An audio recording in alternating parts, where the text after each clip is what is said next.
آیت نمبر 2 الرحمن الرحیم۔ جب کسی چیز کے ساتھ عربی زبان میں الف اور لام لگ جائے تو وہ خاص ہو جاتی ہے۔ الرحمن الرحیم اللہ کے 2 نام ہیں کہ بڑا مہربان، اور سمپل تو ترجمہ ہے نہایت مہربان اور نہایت رحم کرنے والا۔ اس میں جو رحمان ہے وہ صیغۃ المبالغہ کا صیغہ ہے۔ اردو میں مبالغہ آرائی ہم کہتے ہیں بڑھ چڑھ کر تعریف کرنا، یعنی جھوٹ کسی حد تک شامل ہو جاتا ہے، یعنی اس کی تعریف، کسی کی اتنی تعریف کرنا کہ اس کا اتنا حق بھی نہ ہو۔ لیکن عربی میں مبالغہ میں جھوٹ شامل نہیں ہوتا، آپ کسی کی اہمیت کو بیان کرتے ہیں جیسے کہ وہ ہے۔ تو رحمان کا مطلب ہے جو انتہا کی محبت کرنے والا ہو۔ الف نون جس عربی میں جس لفظ کے ساتھ آ جائے وہ چیز عارضی بھی ہوتی ہے، جیسے اللہ تعالیٰ رحمان ہے لیکن اللہ کی یہ صفت عارضی بھی ہے، یعنی آپ کو مشکل میں ہے، پریشانی میں ہے، رحمان کا مطلب ہے فوراً آپ پہ رحم کرنے والا، یعنی آپ کو انتظار نہیں کرنا پڑے گا، وہ آپ پہ فوراً رحم کرتا ہے، یہ اللہ کی صفت ہے۔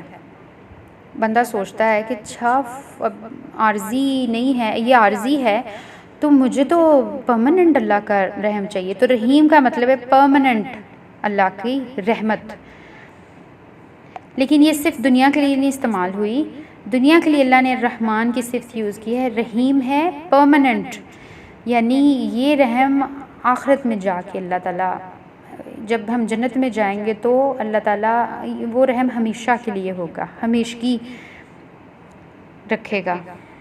جیسے آپ نے ایک اپنا بل پے کرنا ہے اور آپ کے پاس پیسے نہیں ہیں تو اللہ رحمان ہے، وہ آپ کو بندوبست کرتا ہے، آپ پیمنٹ کرتے ہو، پھر آپ کو اگلے بلوں کی یا اگلی چیزوں کی فکر ہو جاتی ہے تو اللہ تعالیٰ کہتا ہے میرے بندے پریشان نہ ہو، میں تمہارے ابھی بھی کام آیا ہوں اور میں رحیم بھی ہوں، میں آئندہ بھی کام آتا رہوں گا۔ اور رحیم اللہ تعالیٰ کی پرماننٹ صفت ہے۔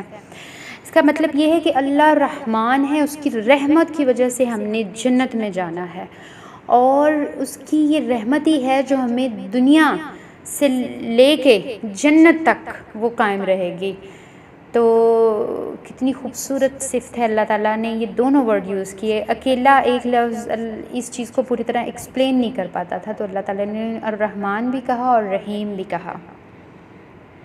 لیکن جب ہم اللہ کی صفت رحمان اور رحیم کو سوچتے ہیں تو پھر غلطی بھی کر جاتے ہیں، اور غلطی ہونے کا خدشہ بھی ہوتا ہے۔ ہم سمجھتے ہیں بس اللہ تو رحمان رحیم ہے، ٹھیک ہے وہ مجھے بخش دے گا، میں کچھ بھی کروں وہ بڑا رحمان ہے۔ جیسے کوئی بندہ کہے کہ میں تو بڑے غلط کام کرتا ہوں لیکن اللہ پھر بھی بڑا ہی رحیم ہے، وہ تو مجھے پروموٹ بھی کرتا ہے، مجھے پروموشن بھی دیتا ہے، ترقیاں بھی دیتا ہے۔ ایسا نہیں ہے، اللہ تعالیٰ یاد رکھتا ہے اور وہ یہ سب کچھ بدلہ دے گا، ایک دن اس نے رکھا ہوا ہے اس کے لیے، اور وہ دن ہے مالک یوم الدین کا دن۔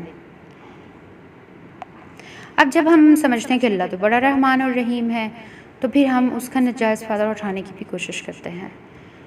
جیسے ایک آقا ہو اور ایک غلام ہو، آقا غلام کو کہے کہ میں نے گھر کے باہر اتنی جگہ پر کچھ 1-2 کلومیٹر کا دائرہ لگا دیا ہے، تم اس کے اندر رہ سکتے ہو، اس کے باہر نہیں جا سکتے تم، یہ میرا آرڈر ہے۔ اور غلام کیا کرتا ہے، وہ اس جگہ کے ایریے کے اندر رہتا ہے۔ ایک دن کیا ہوتا ہے، وہ اس لائن کے پاس چل رہا ہوتا ہے اور گر جاتا ہے، اور اٹھ کے دیکھتا ہے اس کا مالک ٹیرس پہ بیٹھا ہوا، ٹیرس پہ اسے ہی دیکھ رہا ہوتا ہے۔ تو وہ دیکھتا ہے، مالک کچھ بھی نہیں کہتا، وہ کہتا ہے اٹس اوکے، نو پرابلم۔ وہ اٹھ کھڑا ہوتا ہے ہاتھ جھاڑ کے، اگلے دن وہ وہاں جان بوجھ کے گر جاتا ہے اور پھر گھوم پھر کے آتا ہے دور تک۔ اس کے بعد وہ اپنا یہ طریقہ ہی بنا لیتا ہے، وہ اپنا زیادہ تر وقت اس سرکل کے باہر گزارتا ہے۔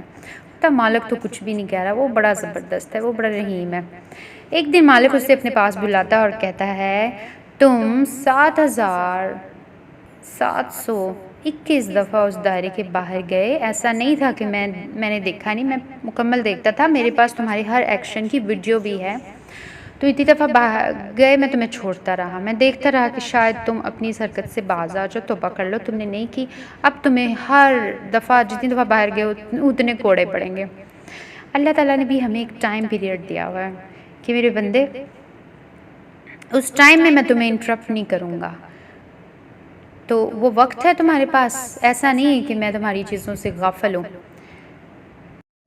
اللہ کہتا ہے ڈونٹ فرگیٹ، میں الرحمن الرحیم تو ہوں لیکن مالک یوم الدین بھی ہوں۔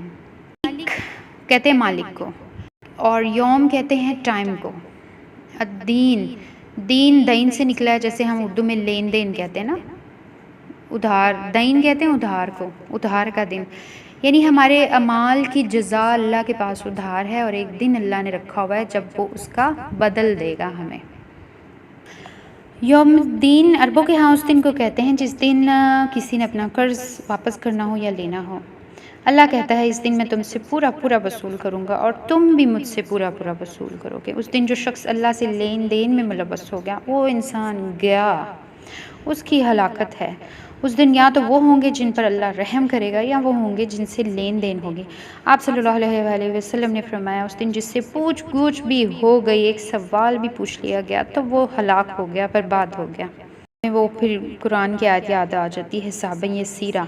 اس دن کچھ لوگوں کا حساب بڑا آسان ہوگا، ان کے دائیں ہاتھ میں اعمال نامہ ہوگا، فرشتے بھی ان کو کہیں گے جائیں جائیں آگے جائیں، اور جن کے بائیں ہاتھ میں اعمال نامہ ہوگا ان کو روک لیا جائے گا اور ایک سوال بھی پوچھ لیا گیا کہ فلاں فلاں دن فلاں فلاں ٹائم پہ وہ جو تم ڈرنک کر رہے تھے، وہ جو تم کلب گئے تھے، وہ تو جو تم غلط کام کر رہے تھے، وہ جو تم گناہ کبیرہ میں ملوث تھے، اس کا حساب تو دو، اس کا جواب دو ذرا۔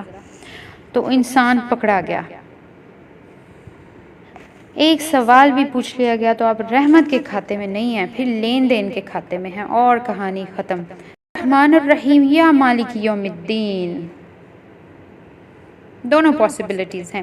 اگر صرف مالک یوم الدین کہا ہوتا تو ہمیں مایوسی ہوتی کہ اللہ نے تو پوری پوری جزا دینی ہے۔ اللہ نے اپنا نام رحیم اور رحمان پہلے یوز کیا، اس کے بعد کہا کہ ڈونٹ فرگیٹ میں مالک یوم الدین بھی ہوں۔ ہمیں پتہ ہے ہمارے گناہوں کا، ہم نے کہاں کہاں کون سی غلطی کی ہوتی، کس کس طریقے سے ماں باپ کو جواب دیا ہوتا ہے، دل دکھایا ہوتا ہے، کون سی بدتمیزیاں کی ہوتی ہیں، حرام کھایا ہوتا ہے۔ اللہ پہلے امید دی رحمان رحیم کی، اور پھر کہا اس میں اندھے نہ ہو جانا، میں مالک یوم الدین ہوں۔ انسان اس میں کیا ہے، رحمان الرحیم آپ کو امید دی جا رہی ہے، اور مالک یوم الدین خوف میں بھی رکھا جا رہا ہے۔ دونوں میں ایک چیز بھی چلی جائے تو ایمان چلا جاتا ہے۔ اس صورت کا ہدف یہ ہے کہ اس تعلق میں بیلنس رہے، توازن رہے۔ ان پہلی 3 آیات میں اللہ تعالیٰ اپنا تعارف کراتا ہے، جیسے کوئی غیر مسلم پوچھے کہ ہو از اللہ، تو اس میں اللہ تعالیٰ کی تعریف کامل ہے، اسے زیادہ کی ضرورت نہیں ہے۔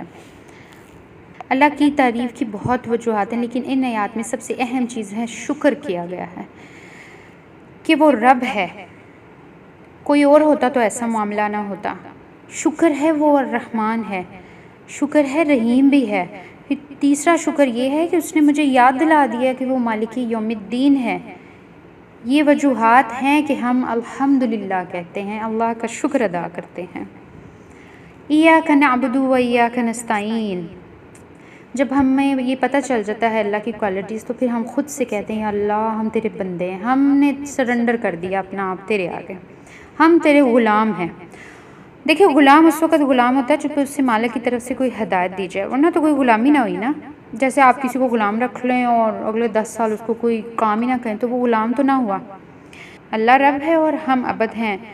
رب اور ہدایت بار بار قرآن پاک میں آتی ہے، رب اور عبد ہدایت کے بغیر ہو نہیں سکتے۔ جتنی دفعہ اللہ تعالیٰ نے قرآن پاک میں رب کا ذکر کیا، ساتھ ہدایت کا بھی ضرور ذکر کیا ہے، جیسے سبح اسم ربک الاعلی الذی خلق فسوی والذی قدر فہدی، اس سے شروع میں رب بھی آ گیا اور فہدی ہدایت بھی آ گئی۔